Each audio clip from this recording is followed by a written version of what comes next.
तो मेरे प्यारे बच्चों, आपका ज्ञानदीप में ऑनलाइन क्लासेस एमटीडी में आपका स्वागत है। तो आज कुछ दिनों के बाद से मैं क्लास नहीं लेकर आया था। इसलिए इसका कारण था कि क्योंकि हम बहुत ज़्यादा काम में व्यस्त थे।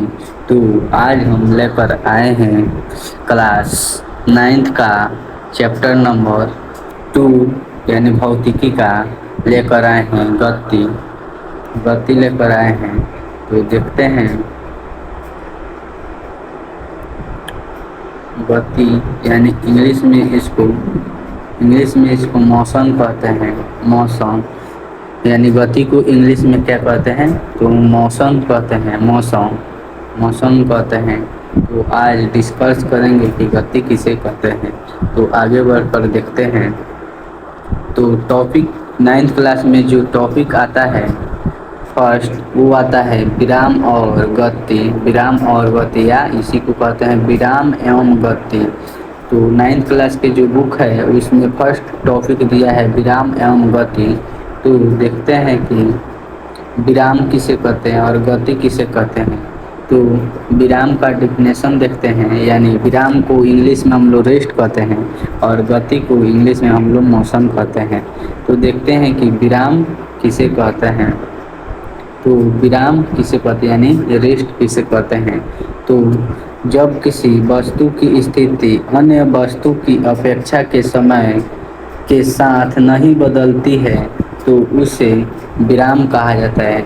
यानी आमतौर पर देखा जाए तो विराम उसे कहते हैं जब किसी वस्तु की स्थिति उसकी अपेक्षा के साथ नहीं होता है, यानी कोई वस्तु जा रहा है उसकी चाल रहन के साथ उसकी अपेक्षा नहीं ले पा रहा है, उसे विराम कहा जाता है। आमतौर पर देखा जाए विराम और गति दोनों एक ही पद से लिया गया है। तो इसका सही डिफिनेशन हो जाएगा कि जब किसी वस्तु की स्थिति अन्य वस्तु की अपेक्षा के समय के साथ नहीं बदलती है तो उसे विराम कहा जाता है। तो देखते हैं कि विराम का उदाहरण क्या क्या होता है। तो विराम का उदाहरण दिया है कमरे की दीवार पर। कमरे की दीवार यानी दीवार है तो एक ही चीज़ पर रहता है और दीवार रहता है एक ही चीज़ पर, ना इधर जाता है ना उधर जाता है, तो उसे ही क्या कहते हैं? तो विराम कहते हैं। और दूसरा का नंबर उदाहरण देखते हैं पेड़। जब किसी पेड़ को एक जगह गाड़ दिया जाए तो वो बड़का हो जाता है तो उसको नहीं हटाया जा सकता है क्योंकि वो विराम अवस्था में है। और टेबल किसी भी जगह पर हम लोग टेबल लगा दें तो क्या कौन अवस्था में रहता है? तो विराम अवस्था में रहता है। यदि कुर्सी को भी हम लोग रख दे किसी जगह पर तो क्या रहेगा? जब तक उस पर कोई बाहरी कार्य नहीं किया जाएगा तब तक ले वो विरामी अवस्था पर रहता है। तो इसका उदाहरण है कमरे की दीवार और पेड़ और टेबल और कुर्सी आदि और भी इत्यादि ऐसी है। जैसे में हम ले लेंगे जंगला का गेट होता है, जब तक ले जंगला को हम लोग बंद नहीं करेंगे तब तक ले वो बंद नहीं होगा। अगर बंद करेंगे तो उसका गति करेगा यानी मोशन करेगा। तो वो जब बंद हम करेंगे तो वो गति में परिवर्तित हो जाएगा। जब हम बंद नहीं करेंगे तो वो विराम अवस्था में रहेगा यानी रेस्ट में रहेगा। तो देखते हैं कि गति किसे कहते हैं। तो आगे बढ़कर देखते हैं गति यानी मोशन किसे कहते हैं। तो मोशन यही बताता है जब किसी वस्तु को एक स्थान से दूसरे स्थान तक ले जाने की स्थिति को हम लोग गति कहते हैं। यानी आमतौर पर देखा जाए जब हम किसी वस्तु को, यानी भोजपुरी भाषा में बोला जाए तो जब हम कोनो सामान के हम ना ले जाएं कहूँ दूसरा जगह तब तक ले उसको ओकरा में गति ना आई तो ओकरे के कथी कहल जाला? तो गति कहल जाला। तो इसका बहुत मजाक हो गया भोजपुरी में। तो देखते हैं कि गति का डिफिनेशन यानी गति का उदाहरण, जब किसी वस्तु को एक स्थान से दूसरे स्थान तक ले जाने की स्थिति को हम लोग गति कहते हैं। यानी उदाहरण के तौर पर देखा जाए चलती हुई गाड़ी यानी एक स्टेशन से जब तक ले हम लोग हाँकेंगे नहीं, बढ़ाएंगे नहीं, तब तक ले उसमें गति नहीं होगी।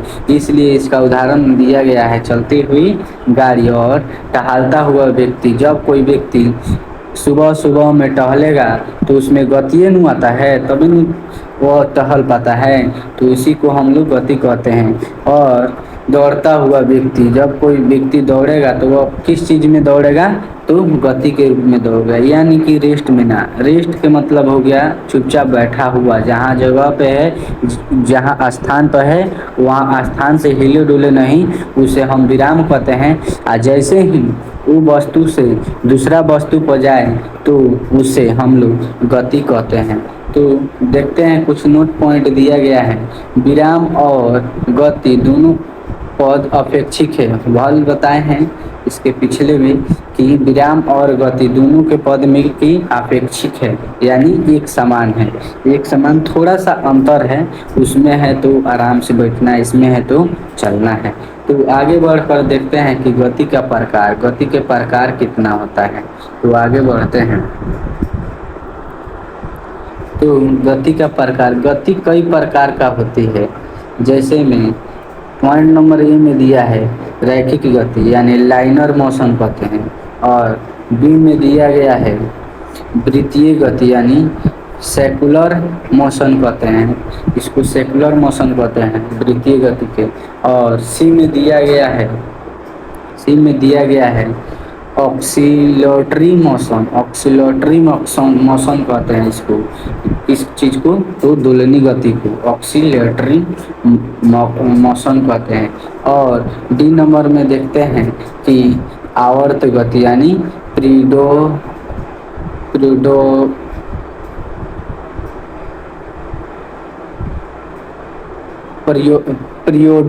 पीरियोडिक मोशन, सॉरी बच्चों, इसको पीरियोडिक मोशन कहा जाता है। पीरियोडिक मोशन कहा जाता है किस चीज़ को, तो आवर्त गति को पीरियोडिक मोशन कहा जाता है। तो गतियाँ कई प्रकार की होती है। तो आज हम देखेंगे कि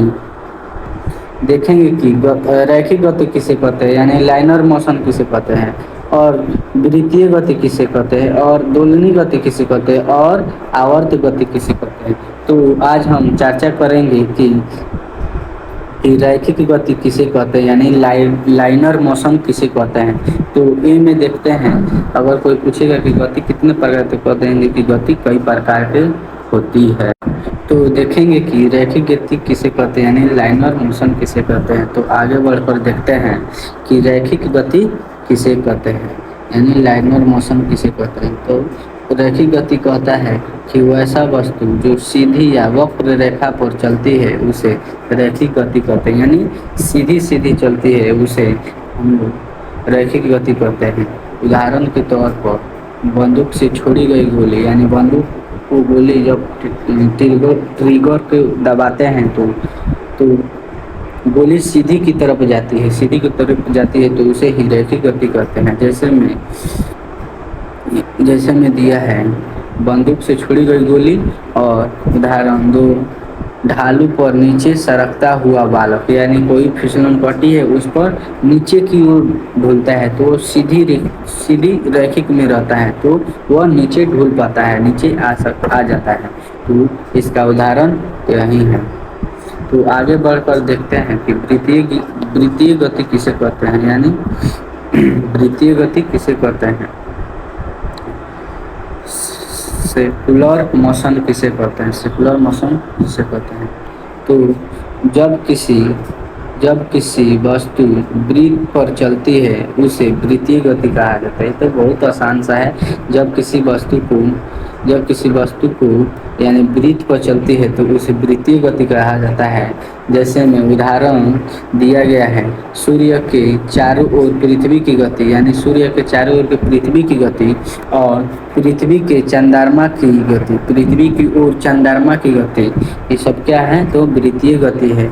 और भी दिया है घड़ी की सुई की गति, और छत की पंखा की गति, ये रस्सी से बांधा पत्थर की गति, यानी रस्सी को हम बांध लेंगे पॉलीथीन में, आमतौर पर भाषा पर देखा जाए रस्सी से बांध लेंगे पत्थर या पॉलीथीन, या जैसे में ले लेते हैं पॉलीथीन, उसमें पत्थर बांध लेंगे और ऊपर की तरफ इस तरह घुमाएंगे, ऊपर गोल गोल घूमेगा, तो उससे उस कौन सा गति में आ जाएगा, तो वृत्तीय गति में आ जाएगा। और मोड़ पर चलती हुई कार, मोड़ पर चलती हुई कार, ये सब वृत्तीय गति है। और परमाणु में इलेक्ट्रॉन की गति, यानी जब किसी नाभिक में परमाणु में इलेक्ट्रॉन घूमता है तो गोले गोले घूमता है, तो उसी को हम लोग वृत्तीय गति कहते हैं, वृत्तीय गति कहते हैं। तो आगे बढ़कर देखते हैं कि दोलनी गति किसे कहते हैं।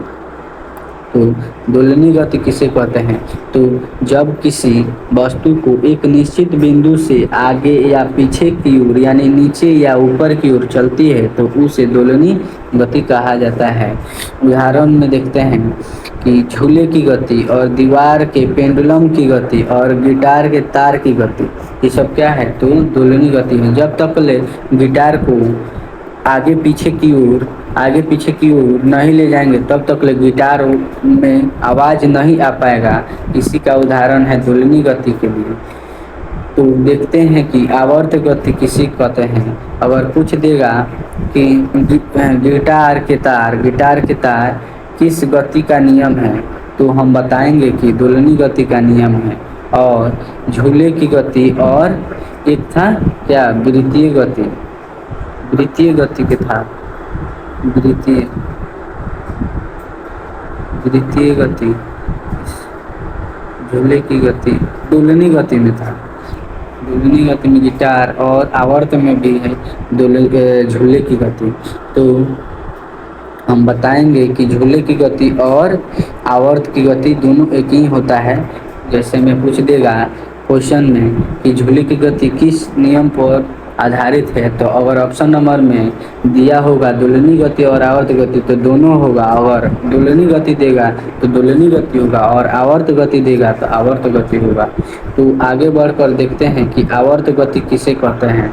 तो आवर्त गति उसे कहते हैं वह गति जो निश्चित समय अंतराल के बाद खुद को दोहराती है, यानी दोबारा दोहराती है, तो उसे आवर्त गति कहा जाता है। जैसे में झूले की गति और सिलाई के मशीन की सुई की गति और हृदय की धड़कन, सब क्या है, तो आवर्त गति में आता है। पूछ देगा कि सिलाई की मशीन की सुई की गति किस गति की नियम है, तो बताएंगे कि आवर्त गति के नियम है। तो और इसे भी लेकर आएंगे डे नंबर 2 में, और इसे फुल डिस्कशन करेंगे और बढ़िया टॉपिक लेकर आएंगे जो किताब में दिया होगा, उसे भी अधिक लेकर आएंगे, एडवांस लेकर आएंगे। तो आज के लिए इतनी ही वीडियो में आपका स्वागत है।